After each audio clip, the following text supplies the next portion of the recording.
Howdy, Fi Guy listeners. Welcome back to our Fi Friday episode. Glad to have you back. I know Chris is excited. I'm excited. We're both excited. Ecstatic. You can't tell the energy is very high today.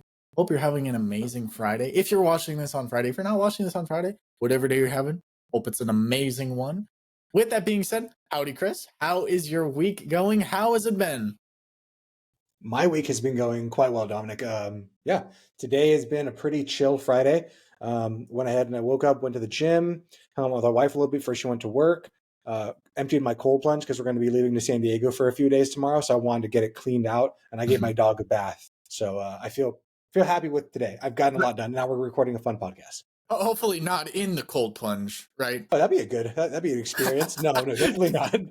I don't think Paul would like getting inside 40-degree water. God no. Nobody likes it. Nobody. Maybe penguins. I don't like it. Nobody likes it. No, that's not why we do it. Well, that's cool. Yeah. A question: if you don't empty it out, was it you come back? It's just a giant ice cube, or what are we talking?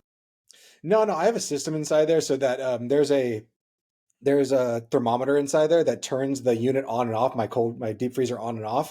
But I try to empty it at least every month and a half. Empty it out, clean it, and then refill it up with water because I don't use any chemicals inside there. There are two filters, a UV filter and a normal filter, but it's not gonna get it. Yeah, gross if it was the same thing over and over again. Yeah. Okay. Cool. Well, that's pretty awesome. I like that. I'm a fan of that. I'm glad that Call wasn't in the 40-degree water. Honestly, I mean, Pitbull might just embrace the pain. I don't know. But he's a sissy, but maybe. All right. Well, fair enough. I love that dog. What are we recapping on today's Friday episode? Yeah, well, I'm not sure what we're going to title it, but what I wanted to call it, or something to the effect of, is the 5 generational money taboos that need to die. Just 5 taboos that I've seen by working with both young clients and old clients alike that are, I think, just ruining people around money. So I wanted to talk about these 5 taboos that I've seen that run the gamut from young people just getting married or right out of college or just for learning about money to old people and the kind of things that they're struggling with. So we can recap all of those. And we also talked a little bit about the importance of just communication around money and how so many people are just afraid to talk about it. Yeah. Gosh, isn't that the truth? It's the elephant in the room, really. It's that one thing that everybody is doing wrong. And nobody wants to talk about it because they're embarrassed of the situation that they're in. Maybe they feel they should have more money at this age. Maybe they feel like they have too much debt. Maybe they have too many credit cards. Maybe they don't have a giant system in place where every dollar is allocated to the right account and everything is automated and taxes and everything. But we got to talk about it if we want to improve it. And we want to improve it. Everybody wants to improve it. We don't worship money, but we understand its importance in the modern day, right? We talked about last podcast how, while I love hugs and I give a good hug, I can't buy a loaf of bread with a good hug, unfortunately. I tried. Does not work, but it does work to use money, and we like that. So getting on with it, let's talk about the taboos. Let's talk a little bit about it. Which one do you want to do? Our favorites? Do you want to do just a quick recap of all of them? What's the plan? What are you feeling? Well, let's do a quick recap of all of them. I think they're all really important, and they all touch different people at different parts of their life. So, and if you don't see them, maybe some people are gonna be like, oh yeah, that one talks to me, but that one doesn't talk to me. At some point in your life, I'm pretty sure that one of these taboos is going to come up. You're going to be like, oh, I see it. And there's the story that I'm telling myself. And is this story still serving me? So number one is that most people get is all debt is bad. And the myth really is that all debt is something to be avoided no matter what. In fact, if you are in debt, you're a bad person. A la Dave Ramsey. Yeah, a lot of us grew up with Dave Ramsey. I know my parents have Dave Ramsey books. I wouldn't doubt it if they have. I'm genuinely, I think I've seen like Susie Orman books, or Orwin. You know what I'm talking about. Orwin. Yeah. Okay, yeah, I was trying to figure that out. Something. Very popular in the early 2000s. Very, very popular. Dave Ramsey, still very popular today. So yeah, growing up with that, definitely had an impact on my life and the way my parents handled the finances and handled teaching me about finances, right?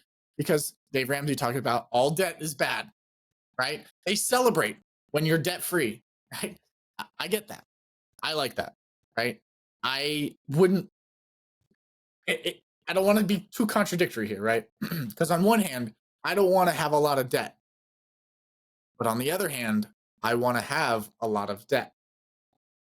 And that's where the water gets a little bit murky. That's when you got to clean it out every month and a half, you know? Otherwise, you get that nasty water that Chris has in his friggin' cold plunge. Just kidding. It's actually very clean. On one hand, I don't want to have a lot of bad debt. Credit card debt, consumer debt, the stuff where the percentage is astronomically high, 15%, 16, 7, 20% higher.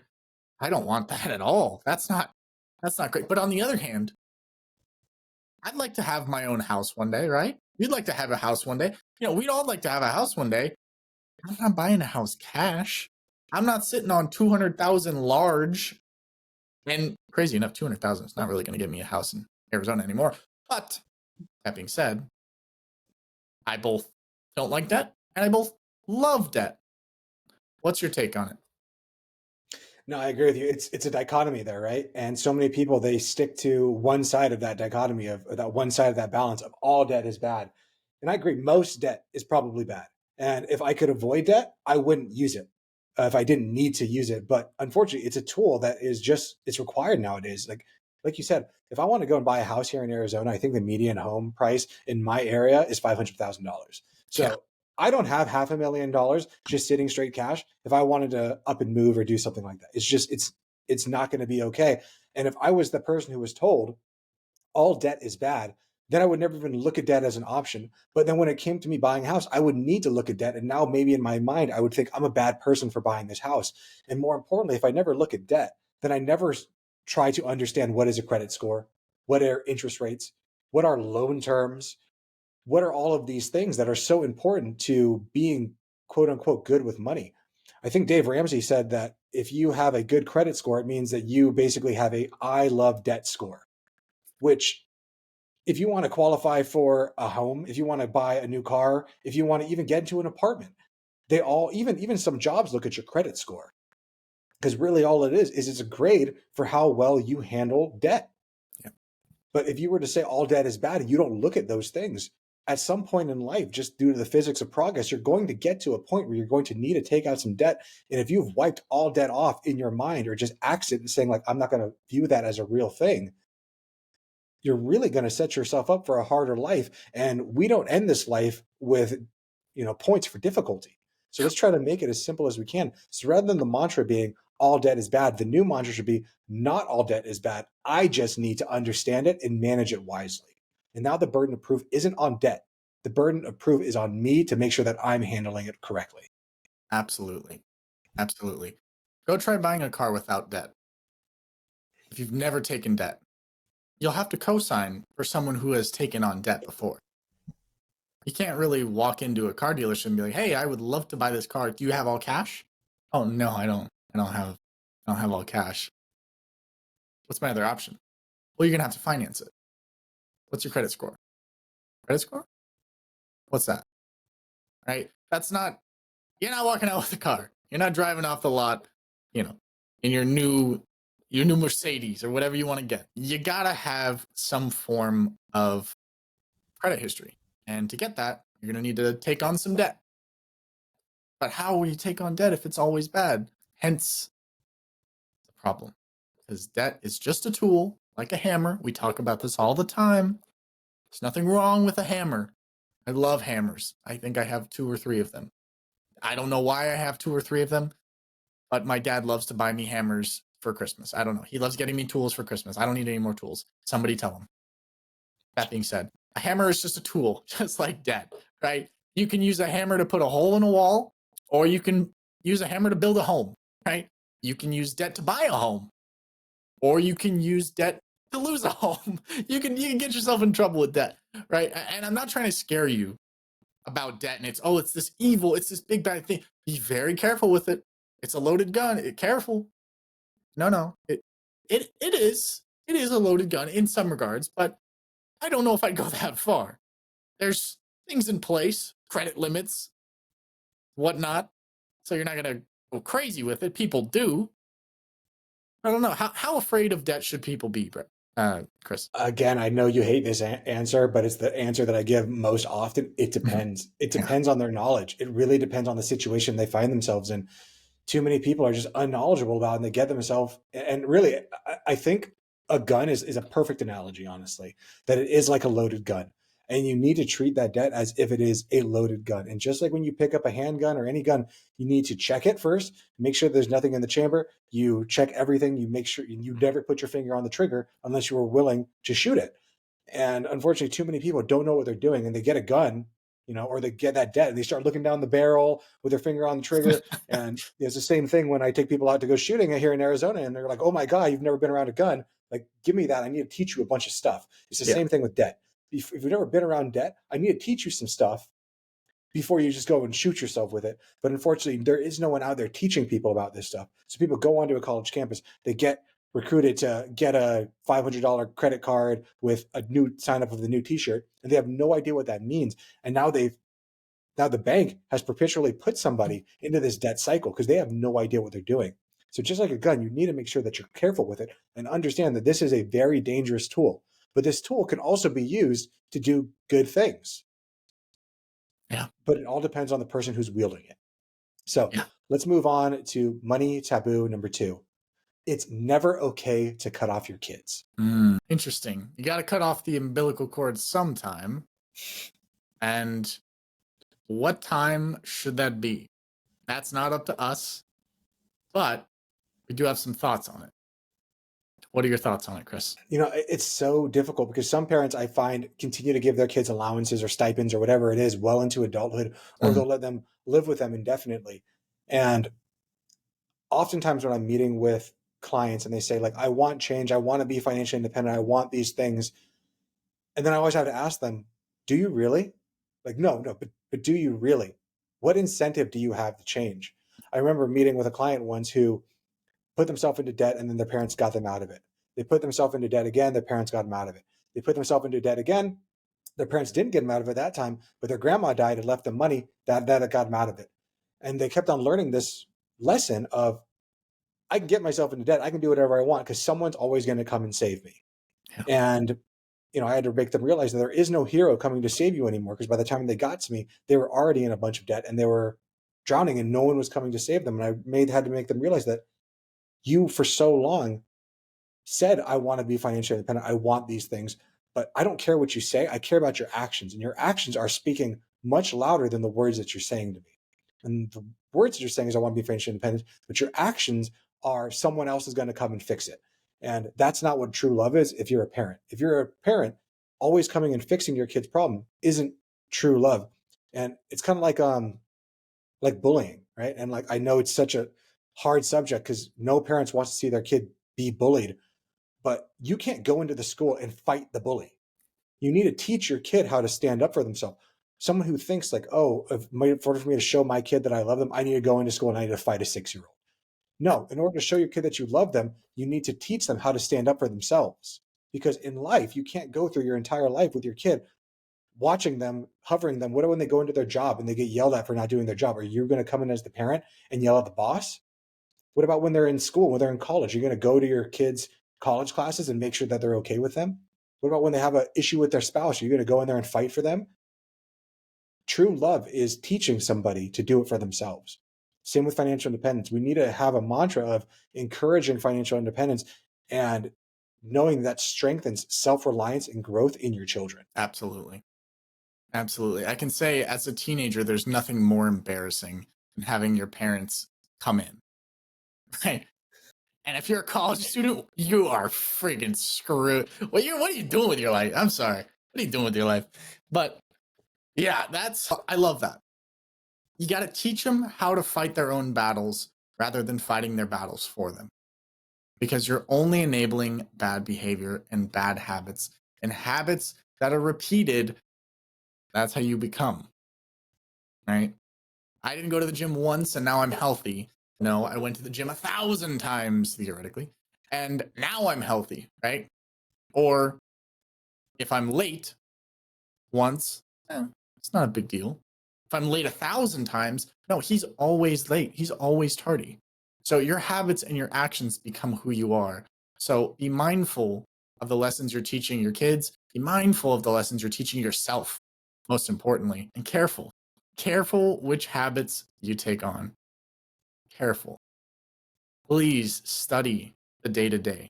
Please, I beg you. I honestly beg. You touched on something there that reminded me of a story of making sure that you care for your kids, and showing up at the school is like the most embarrassing thing. I remember when I was a kid, we grew up in a fine neighborhood, but it was a little tougher there. There was some apartments near us that there were some people that were living there that didn't have the greatest upbringing and stuff like that. So I remember one time as a kid, we had a retaining wall, and there were some kids up above the retaining wall throwing rocks at my dog in the backyard.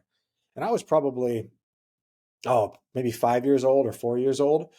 And, this is what kids do who grow up in rough neighborhoods. They do bad stuff. So I walked up to the top of the hill where these kids were, and I went to confront them, and they were all, shoot, 8, 9, 10 years old, way older than me.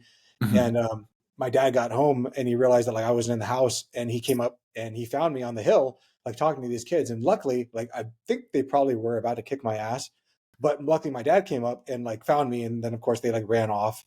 Um, and then my dad at that time, rather than yelling at me or saying that I made a stupid decision, he said like, you know what, we need to get you in we need to teach you self-defense. We need to teach you how to fight for yourself, because he knew that he wasn't always going to be there for me. And even if he was always there for me, that true love was to teach me how to fight for myself. So at that point I was enrolled in karate, and growing up we didn't have a lot of money, so my parents, to take the sacrifice to enroll me in a martial art to be able to defend myself. Now, again, karate isn't, looking back, karate wasn't the best martial art to put me in, Yeah. but they didn't know any better. They put Yeah. me in in that. Eventually I found wrestling and jujitsu and all these other things. And now I'm a pretty damn good fighter, but that really did lay a foundation. But my dad, through caring for me and loving me, rather than defending me and doing everything to always support me, maybe support is the right word, but he made me self-reliant. He made me grow by going out there and learning new skills. And I think it's the same thing when it comes to finance with your kids. Absolutely. You said something interesting in there that I just wanted to point out. Your dad said, or one of you said that, your dad's not always going to be there to protect you. It's like, I agree. But even if he could live forever, you wouldn't want him always there to protect you. And A plus parenting move to put you in a position where you could help protect yourself and learn how to be safe, right? I don't know if, Brazilian Jiu-Jitsu was big in San Diego back then. I maybe what I don't know. I'm not well versed on the scene in the 90s or whatnot, but I love that. I think that's the mark of great parenting, though, is seeing a problem, addressing it, and letting the kid learn how to fix it. Because he could have just yelled at the kids, "Get the hell out of here! Don't ever come back! I'll kill you! I swear I'll kill you!" Yeah, it scared the heck out of him. and just his presence, it probably did give that inclination. As an 8-year-old doing something bad, you see an adult coming towards you. Well, that's a pretty scary thing. That's a pretty scary thing. But no, that's A plus parenting for sure. A plus parenting.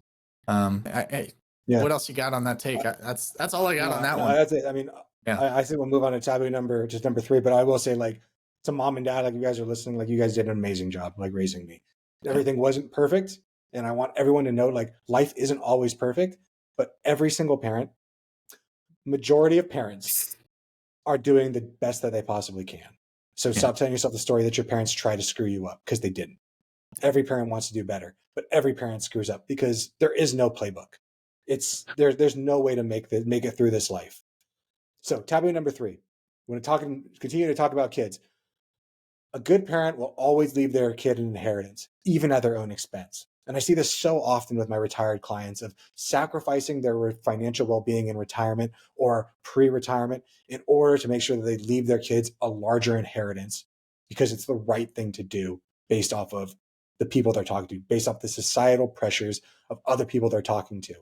But in truth, if they were talking to somebody who's saying like, oh, we're going to leave all our money to all these kids and stuff, you don't know how that story ends until they die. And then once they die, you're not talking to them anymore about what happened with the money. And I still think it's more important to leave your kids with your words and your time, your words, your stories, being there for them and supporting them and loving them and being physically there with them, or, virtually there with them, just being there, being present with them. Because so many people, they think that kid wants presents, gifts, but what they really want is your presence. They want your time. They want your attention. They want your admiration. And leaving a big number with a bunch of commas means nothing if you haven't set any of the mindset stuff that they need to be able to take that money and pass it on to the next generation. So many people want to have a Rockefeller type family where they make so much money that the kids are still set for life. But that has nothing to do with the trust that they set up or the estate planner, the lawyers, or the financial advisor. It has to do with the story that the family tells about how we got this money and how we need to be good stewards of it. You can't fix that. That has to be built every single day by putting in time and effort into growing your kids, into growing yourself, into becoming a better person. Too many people confuse more money with being a better person. More money means nothing to being a better person. 100%. 100%. There's my rant for this podcast. There's your rant. I love that. We each get one rant, and we both get a half rant. So with the next rant, I say we move on to number 4. Couples, Yep. And we are on number 4, correct? We're on number 4? Yeah. Alrighty. Yep. Couples should always, and I mean always, combine their finances. That is taboo rule number 4. That is a common one. A lot of people do it. A lot of people don't do it. And we're saying that you don't need to follow this rule. Yeah. I'm saying that it's always a balance, right? And only a Sith deals in absolutes. And if it's always or never, it's often wrong. I would say anytime that someone says always or never, they are completely wrong. Yeah. That's probably the only time it is always right to say that someone is wrong is when they say always or never. Yeah. Because that's just not the way that the world works. And people think that as a married couple, I need to combine my finances, both my retirement and my bank accounts. Everything needs to be joint. And maybe that worked for previous generations. And I'm really glad that it did. But we also only hear the stories of the times it did work out. But there are so many stories of financial infidelity, or mom couldn't get away from dad because dad had control of the money. How many battered wives have we heard that story from? And in the modern couple, I think more young people are realizing that you don't want to have these power imbalances. These power imbalances are actually leading towards more issues. So it's okay for couples to have a hybrid approach where they have shared and individual accounts. Because for most people, money is the greatest relationship stress. And you just need to be able to openly communicate about that. I think that's the most important thing when it comes to money, regardless if you decide to have completely separate finances, a hybrid approach, or completely integrated finances.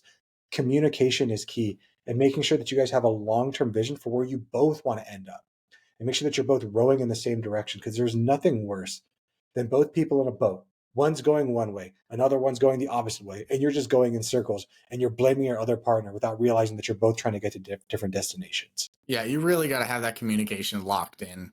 Because like, if a plane is flying and it's 1 degree off, it'll end up in a different city, right? Mm-hmm. And if you and your couple are on the same team and you guys don't have goals, or they aren't clearly defined, there's no way you're going to get to the finish line, because guess what? The finish line doesn't exist.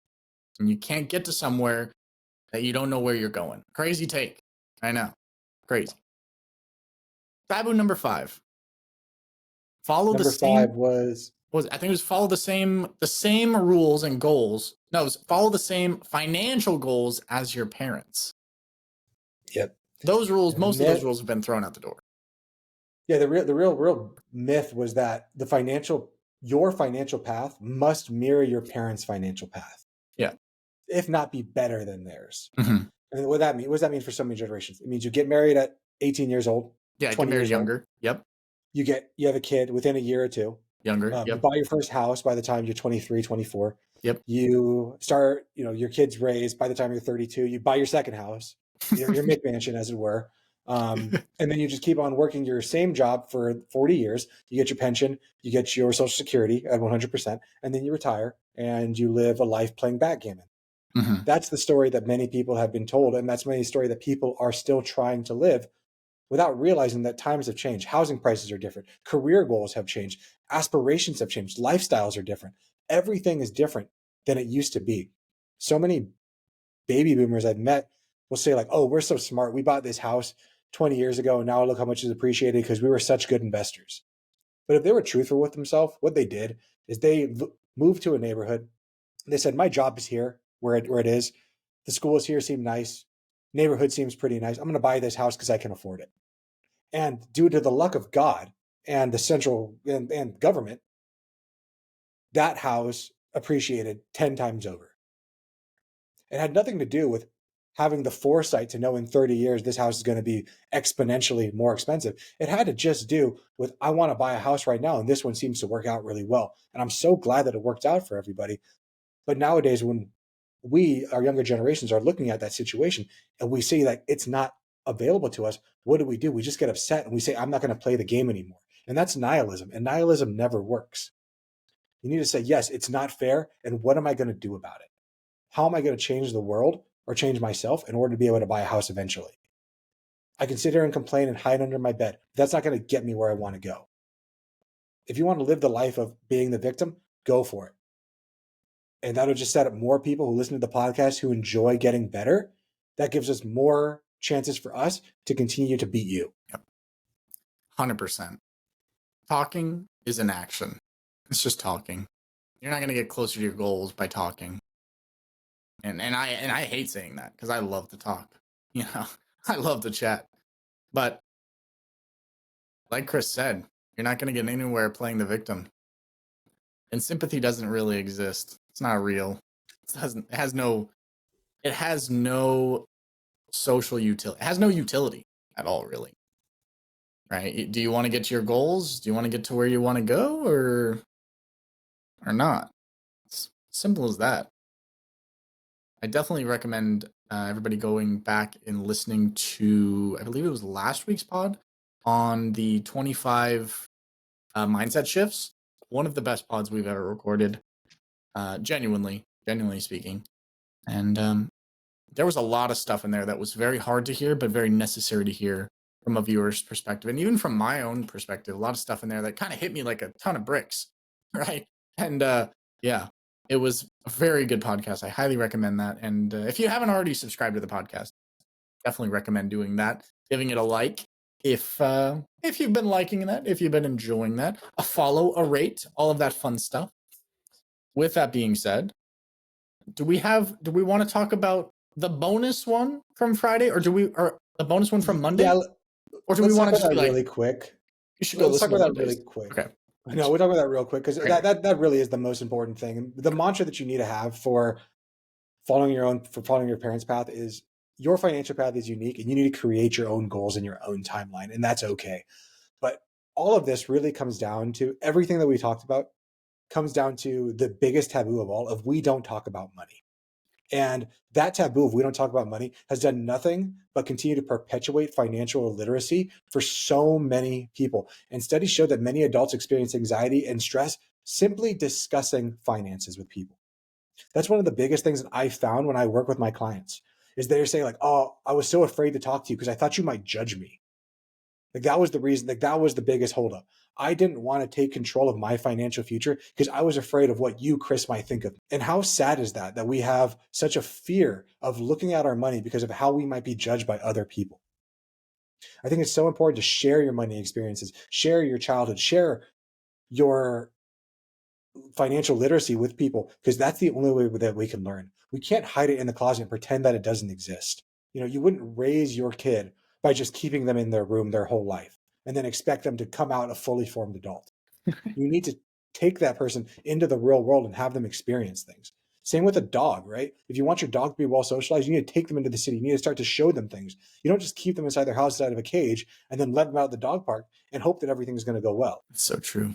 That's so true. So too many people learn this lesson too far in life. And it's so important that the earlier we start this, early we start to normalize the conversation around money, the earlier that we can get rid of these taboos and people can start really, truly pursuing financial independence on their own terms. And that doesn't mean that you have to have the McMansion with $1 million stock portfolio and all these things. Some people can be okay, and many people can be okay with renting a house, working a job, and rather than living the big auspicious life that so many people think they want, I think a lot of people could be financially independent if they're willing to make other sacrifices. Just like how I am. I can't go out and buy a new car every weekend, but I do have the most important thing to me, which is the freedom of time to do whatever the hell I want. Yeah, absolutely. Whatever the hell I want is buying a new car every weekend. Anyway, no, I agree though. 100%. 100%. Create your own path, create your own goals, and just go for it, guys. Don't be afraid. There's a big difference between fear and danger. Danger is real. Fear is in the mind. Let that sink in, okay? Because the fear you have about talking to a friend about money, talking to a financial advisor like Chris, right? Being open with your finances. You've made mistakes. I don't even know your name, and you've made mistakes. I know you that much. I've made mistakes. Chris has made mistakes. Dave Ramsey has made mistakes. Everybody makes mistakes in finances. And that's okay. That's okay. If you didn't make mistakes, I'd be disappointed. I don't want you to be like, no, I did everything right. I killed it all the time and it was perfect every time.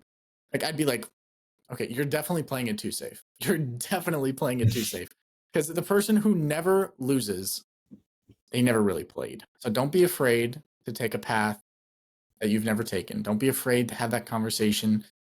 Don't be afraid to start that new thing that you've been dying to start. Just don't be afraid. You got this. Any final thoughts on that, Chris? No, I think that was beautifully said. I struggle with that every day of my life. It's the fear of failure, and Yeah. I get it. I understand it because I have those same exact fears. Starting the podcast was scary as hell. Leaving my job and starting my own company, scary as hell. Starting jujitsu, walking into a room of people whose job is to break your arm, break your leg, or choke you out, and to submit yourself to, I want to get better at this. All of it is scary, but all of it continues to allow you to grow and makes you a better person. And that better person, that's the real goal. The money is just a tool, but the real goal should be growth, personal growth, and then being able to give that personal growth that you have fought so hard for and maybe had to go through so many hard things, and then teaching other people so that they don't have to go through the hard things. Because life's going to kick everyone in the ass. No one gets out of it here unscathed. I guarantee it. No one gets out of this unscathed. 100%. 100%. With that being said, time for our second segment. Righty. This is one of my favorite parts of the week. This is viewer mailbag, where we read out someone's letter. I love it. We need a theme song for this. If you know any good theme songs, just got a letter. We just got a letter. We just got a letter. I wonder who it's from. Alrighty. So in today's viewer mailbag, we have a new letter, as it is every week. That's kind of obvious. Didn't really need to state that, but here we are. So the topic of today's letter, it says, finally realizing that every cent counts. What was that Benjamin Franklin quote? That every penny matters or something like that? Do you remember that quote? I do know that quote. You know I what don't I'm know talking how about. it goes, but yes, yeah, I do know how it goes. I'm so stupid. I was gonna say a penny a day keeps the doctor away. I'm like, no, that's an apple. That's something totally different. Never mind. Completely different. A penny saved is a penny earned. That's what it was. Well done, brain. Well done. With that being said, let me get into this letter. Starts out, howdy, Fi guys. Like so many others, I used to believe I was good with money. I prided myself on not splurging on expensive things, never jet setting off to luxurious vacations, and making sure my credit card was paid off each month. That is pretty good. That's good. That's really good. I thought I had it all figured out. I was just coasting by on luck. That's unfortunate. Paying low rent and having family to fall back on whenever things got tight really helped. That's the trope. That's You see, That makes it I easier. think so many people, they think like, oh, like I had to struggle so much, but like you forget how many privileges you had. Like even me, I had so many privileges. Like even the worst case scenarios, I could even today, if shit really hit the fan, I could always move in with my parents. Would it be awful? Yes. But like there's always that. Like you always have fallbacks and you have to acknowledge that you have those things. And maybe we're going to see in this letter that they're going to realize that like, oh, maybe the things I thought I had, I didn't really have. So we'll see. But be grateful what you do have because you For have a lot more sure. than you're thinking about. I One. guarantee it, viewer. Yes. Yes. Be grateful for what you have because it can always get worse and it can get a lot worse than you think it can. With that being said, back to the letter. The reality check came when I moved into my first apartment on my own. For the first time, I had complete financial independence and I was excited to make this space feel like home. We've all been there. That's when I started putting home decor, little essentials, and everything that caught my eye on credit. In my mind, I wasn't really spending recklessly, I was investing in my new life. At the same time, I fell into the habit of ordering Uber Eats constantly. Today's sponsor, Uber Eats. Just kidding. That'd be kind of funny, though. We got to set something up like that. That'd be really funny. We'll get on it. We'll get on it. It seemed harmless. It always seems harmless. Just a few deliveries here and there to save time after a long workday. But here's the catch. I was still at the same low-paying job, and those expenses were quickly piling up. And the story begins. The story is old as time. Literally, genuinely. I told myself it was only temporary. I was confident that by any day now I would land a higher paying job and I'd be able to wipe out that credit card balance without even breaking a sweat. But the better job never came. And that was back in 2022. And I stayed at that same crappy job for 2 more years, watching my debt grow larger and larger and larger with each passing. What's that old quote we like to say? Hope is not a strategy. That is it. Hope is never a strategy. You gotta take action, boys and girls. Gotta take action. Finally, I caught a break. Good. That's what I like to hear. I landed a new job. I moved into a cheaper apartment and determined I would start fresh. I like that. A fresh start. New apartment, new job. I like it. I cut up my credit card bills and I promised myself I would never fall back into that same trap. But now I find myself slowly chipping away at a mountain of debt that feels overwhelming. And we've all been there. That sometimes does feel very overwhelming. I found myself slowly chipping away at a mountain of debt that felt more overwhelming than my younger self could have ever imagined. I'm no longer making those big purchases or ordering takeout every night. I thought it was just a few nights a week. The story changes. The story always changes. But there's this still voice in my head that says, oh, this coffee, this Uber, this product, it's just $5. It's just Chris, it's just $5. Just $10. Just $15. Won't make a difference. It's just $5, $10, $15. Wrong. It definitely does make a difference. It makes a huge difference. And I'm mad it took me so long to realize that. All those small casual swipes and clicks, it's just $5 moments were exactly what got me into this mess. It's basic math. If you spend $5 enough times, crazy enough, Einstein once prophesized it doesn't stay $5. We know about that. We heard about that. We know the rumors about that. It becomes much bigger. It becomes a much bigger problem and fast. It's frustrating because the damage that was happening right in front of me was my own fault, and I was too naive to see it. Now I'm trying to balance that anger. That's good. I don't want to be too hard on my past self. Fair. But at the same time, I'm using this frustration as motivation. A dark tool we all have done. I don't know if I recommend it, but sometimes you gotta do what you gotta do. Anyway. I think before we move on, when it comes to that dark energy, right? Yeah. So I think that we always have two energies inside of us, right? Like these two wolves that are fighting in order to see who's supreme. And for most of my life, I want to live in that positive energy. I want to try to grow my business because I want to help people, because I want to be a better me. And I say I probably live 80 to 90% of my life in that positive energy, in the things that I want to do because I want to help.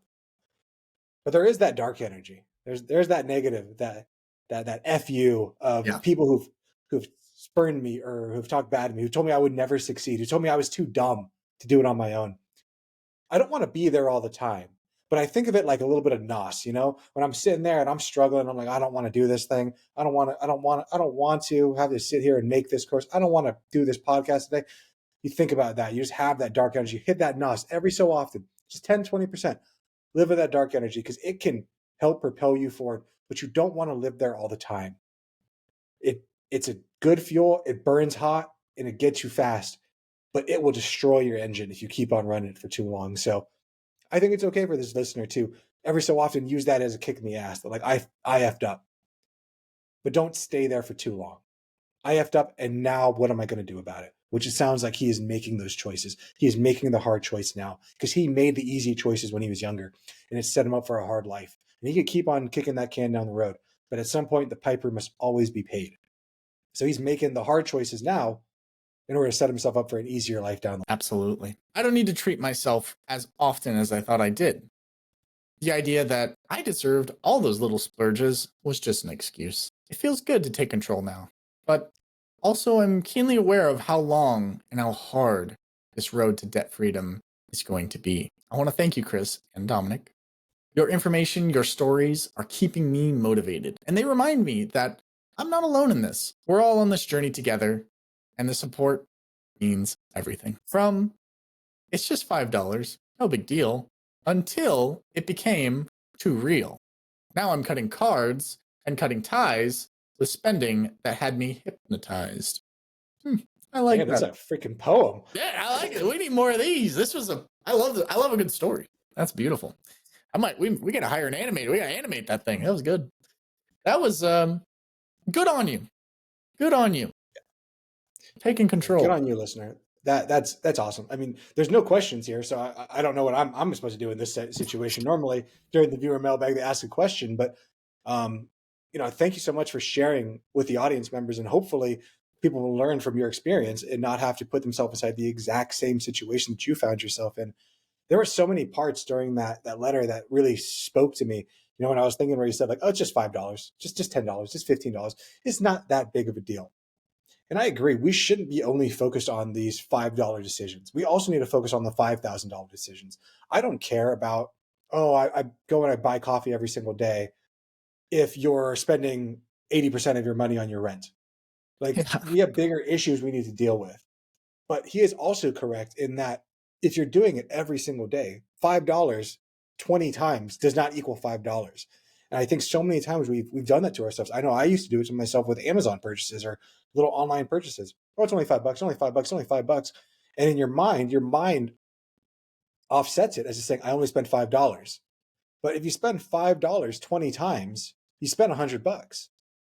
And not that $100 is going to break the bank for most people, but if you do this every single day, month in, month out, you can see that $100 starts to really add up pretty quickly. Okay, there's always bigger issues, but I'm glad that he realized it younger than most people do. Most people go their whole life without ever realizing that they're just stuck in this hamster wheel of consumerism. And so many people, they hate their job. So in order to feel better on the weekends or feel better about their job, they go and they spend money because they deserve it. They need to feel good. So they go and spend money. But by them spending money, they now tie themselves more strongly to the job that they hate, that they have to go and buy something in order to feel better so that they won't continue this cycle. And every time you make that purchase, you're just tying yourself tighter to the job that you hate. And it's such a conundrum that people find themselves in because you can't buy yourself to happiness. You can't earn yourself to happiness. That's an illusion. You have to be okay with yourself, be okay with wherever you are. Then you'll be able to find that happiness. Yeah, absolutely. I've been in that spot where it's just a few bucks. It's just a few bucks, you know?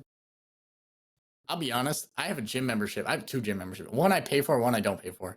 One's nicer and farther, one's closer and I pay for, right? And I want to cancel it. I just don't go there that often. When I do go there, it's usually with Chris. And I love that. I love it. Chris is the reason I'm And you can keeping still this go gym with me membership. without it.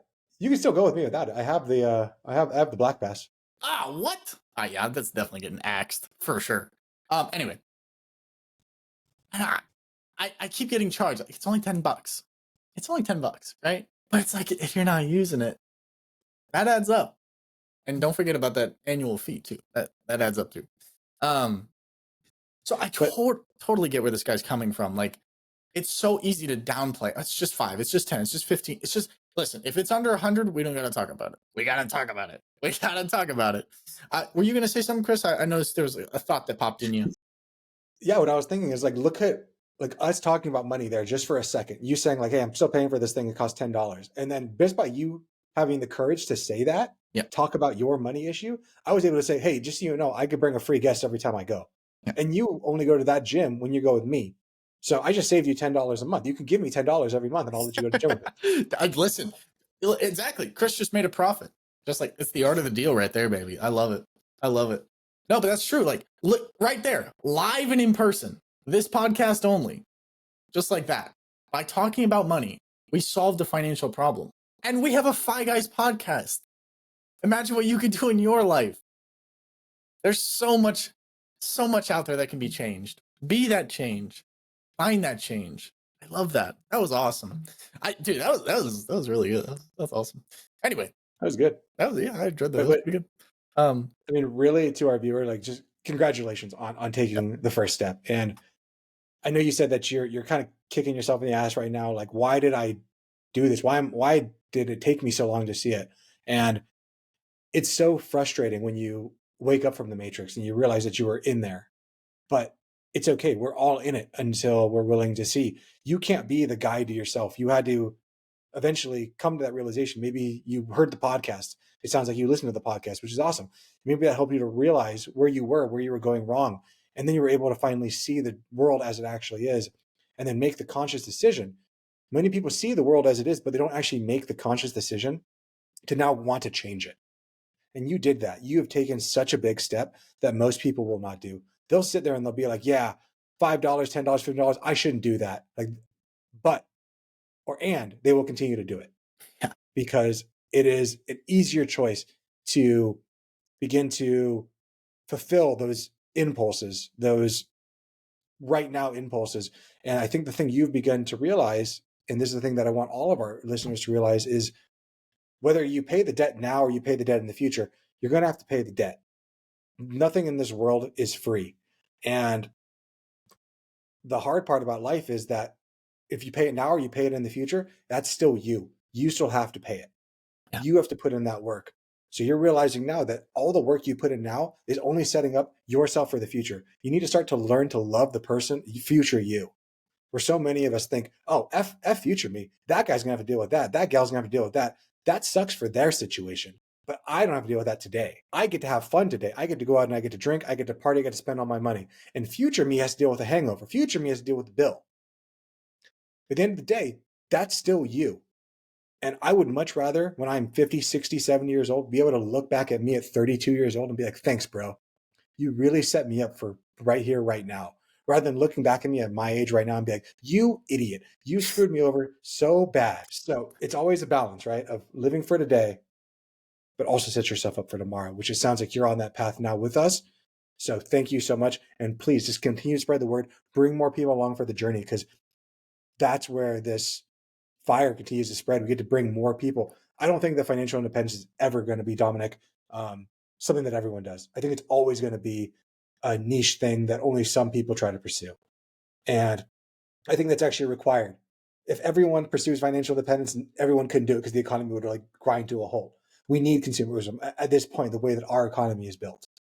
But that also means that some of us can have the choice to escape the matrix and continue to live the way that we want if we're willing to learn, but more importantly, take those learnings that we do and put them into action. 100%. 100%. I love that. Thanks for stopping by for Viewer Mailbag. We appreciate you. You got this, bro. Good job. I'm really proud of you. And continue listening. Continue spreading the word about financial independence to anyone that you can. We're always here for you. I love that. You were like, continue spending the FI. Just spread it all around. Spread it all over the country. Give FI to whoever you need. FI bless you. Yeah, FI bless you. Financial independence. If you're not sure, that's what we're about over here. With that being said, Our third and final segment of today's podcast is Win of the Week. Usually, the viewer mailbag ends on a bit of a low note because they're calling for help. And the Win of the Week is here to boost up the energy again. We're kind of riding high right now. Honestly, I'm up there. Quite euphoric. All right, calm down. Maybe not euphoric, but I'm up there. What do you got for your Win of the Week this week, Chris? I'm gonna keep the euphoria going, man. I love it. Dude, do it to me. So my wife and I, we recently spent a lot of money, but we're very excited that we just booked our business class seats from LAX to Dubai and then from Dubai to Kenya on Emirates. So we're going to be in those lay flat seats with the bar, with everything. I am very excited. I'm not excited about how much it costs, but I'm very excited to next year for March when we go to Dubai for that long, long flight. I think we're going to be in the air for more than 24 hours.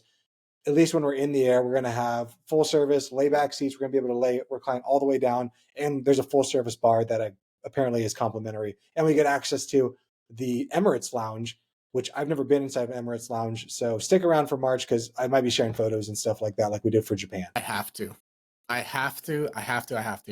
I've never seen Chris miss a beat. He's always on. He never misses a beat. I've never seen you hesitate once. But when you were talking about expensive, a little bit expensive. Do you want to disclose how much, or if not, that's okay. I will not disclose how much, but what I will say, it was between $10,000 and $20,000. Okay, cool. Just for flights, dude. Just for flights. Some really cool, but they're really cool flights, like once in a lifetime type stuff. Yes, it's a once in a lifetime type of thing. But remember that for our listeners who might be seeing that and being like, "Oh, well, he gets to do that because all this BS, whatever you want to say." Yeah. Or he's so lucky because his parents gave him all this money, whatever you want to say. I don't care. But what really is, it was intention. It took a lot of time with me and my wife having to make other sacrifices. We couldn't buy new cars. We couldn't spend money lavishly all the time. We had to save up that money in order to do it. I always like this old quote. I think Ray Dalio said it, but maybe someone said it before him. You can have anything you want in this life, but you can't have everything. So many people will look at other people's lives and say, I want that, but you're unwilling to put in the sacrifice to get that thing too. You're not willing to put in the time, the effort, the hard work that it takes to be able to build that money and the discipline to not spend it until you're ready to deploy it the way that you want to. Because we had to make a lot of sacrifices in order to be able to save that money to do that. That's a great point. Chris, he didn't come from money. He did not come from money. But he did come from hard work and self-growth. Chris is a great example of what you can do when you have a goal in mind, right? Him and his wife, they had a goal. They wanted to go to Kenya, right? It's a far place.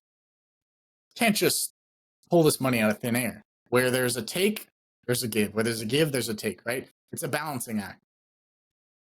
Chris knows that he doesn't want to just blow up his budget for this trip. No. But taking a portion, cutting back every month, cutting back, not spending this, not spending that, cutting back, saving that money, putting it towards the trip. That's how it's possible. And I love that. I love when goals can be met like that. I love when a goal can be created, a goal can be worked on, and a goal can be achieved. And that is a great example of how to do it, what to do it. And you better take lots of pictures. I would love to see that. Yeah, my win of the week. Dude, we got to stop letting Chris go first on win of the weeks. They make mine look like crap. Damn. All right, whatever. That's fine. It's fine. I don't care. It's fine. I don't mind having lesser win of the weeks. I'm not going to compare myself to Chris because he's in a different game. He's playing his game. I'm playing my game. We're in different chapters, different games altogether. And that's a little lesson. Don't compare your chapter 6 to my chapter 34. Exactly. Are you 34 years old? I'm 32. Okay, I was going to say, are you calling me a 6-year-old? Anyway. Well, you're not 6. So I'm just saying, I'm farther along the journey. Yeah. Anyway, my win of the week is, I, as you may or may not know, I do have a job outside of the podcasting realm. Unfortunately, the podcasting doesn't pay the bills just yet. But I will say I do have a job, and it is a decent job. A little bit of a drive. The pay's not great. But I did start applying for new jobs in the field of real estate. I want to further my knowledge in that industry, further my knowledge in that realm. And I have started applying for different jobs. And actually, my win of the week is I had a job, and this learn from my mistake because I made a big mistake, right? I saw this job opportunity. I was like, oh, this works. It's 12 minutes from my house, 10 minutes from my house. Perfect.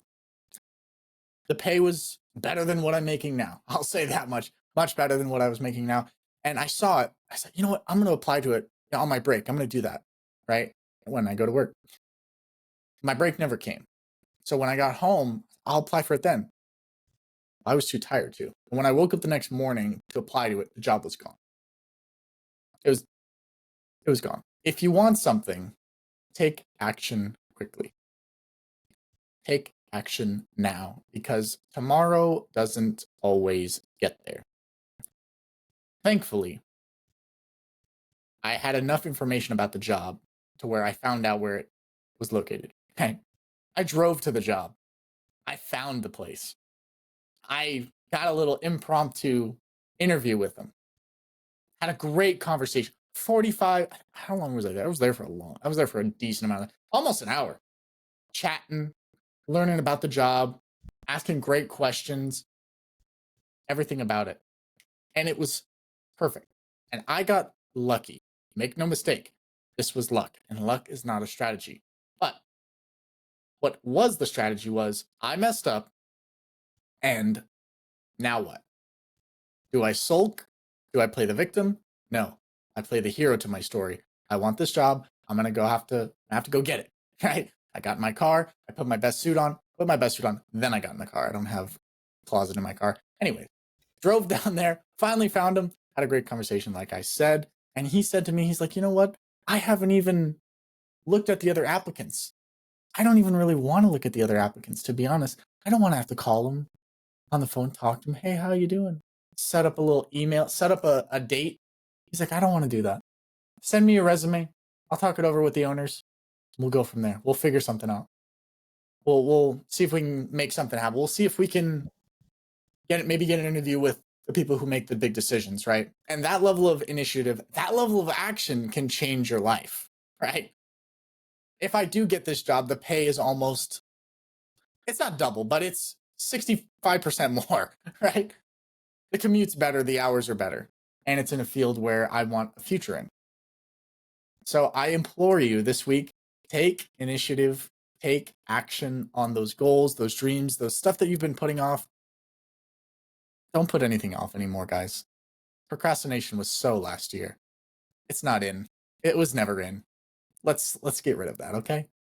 So that is my win of the week. I have taken the opportunity, and I have hopefully got an interview with the owners of the company, and maybe I'll have a new job in the coming weeks. So we'll see. So I'm very, very, very, very excited about it. Blessed be the maker, because he made it happen. So I am grateful for that. But yeah, that's my win of the week. I don't know if it's better than Chris. You know what? I'm not even comparing it. Neither should you. Dude, I'm going to say that's definitely a bigger one. Like, that's the kind of gall you have to have, the balls you have to be like, I didn't reply, but I'm going to walk in there anyways. Like, I'm so proud of you for doing that. That is not easy to do. And then to walk in there and then to make it happen the way that you did is really worth it. And you said it right there on the head. It was like, if you want something, you have to go after it. You can't just sit there and complain and bitch and moan. Like, that's what we see so many people do in this day and age. And that's why most people aren't getting where they want to go. You know, Seneca that once said, because we always talk about philosophy on Friday feedback, right? The one thing that all fools have in common is they're all getting ready to start. Yeah. You didn't just get ready to start. You took action. You know, and you said, like, don't wait for tomorrow. And it was Marcus Aurelius who once said, you can leave this world today. So let that thought dictate what you do and say. Tomorrow is not guaranteed. All that is guaranteed is right now. So don't leave this world with any regrets. Leave it all on the court that you can. Obviously, doesn't mean kill yourself every single day, but try to leave every single day doing the most important things. Focus on the most important things, which you did. So, 100%. dude, like, you win this week. Like, you got win of the week. I appreciate Point Dominic. that. We need like a little medal we like pass around and be like, send it to you next week, damn it. Alrighty. I love that. Well, I appreciate that, Chris. I appreciate that. And I hope that inspires you guys to take action in your world. Go after that job you're not qualified for. Ask that girl out that's way out of your league. She might say no, but at least you'll know. Anyway, with that being said, hope you guys have a great weekend and a great week ahead. I'm Dominic. He's Chris. We're the Fi Guys. Make sure to like and subscribe if you haven't already done so. That would be crazy if you hadn't already done so. Right? We both think so. With that being said, share it with a friend because it's more fun to go on this adventure with a friend. Look at this. We're friends. So much fun. So much fun. Best friends. So much fun. Bye, friends. Bye, friends. See you guys later. Chris, any final thoughts? No, just spread the word, and we're always here for you. So until then, later, guys. Peace. This video podcast is sponsored by Monzon Wealth. The content in this podcast is for informational purposes only and should not be considered financial advice. We do not endorse specific products or services. Past performance does not guarantee future results. The opinions expressed are those of the hosts and guests, not the podcast sponsor. It is crucial to consult with a qualified financial advisor or professional who can provide advice tailored to your specific needs before making any financial decisions, investments, or taking any other actions. If you are seeking specified help, you can reach out to Chris at monzonwealth.com.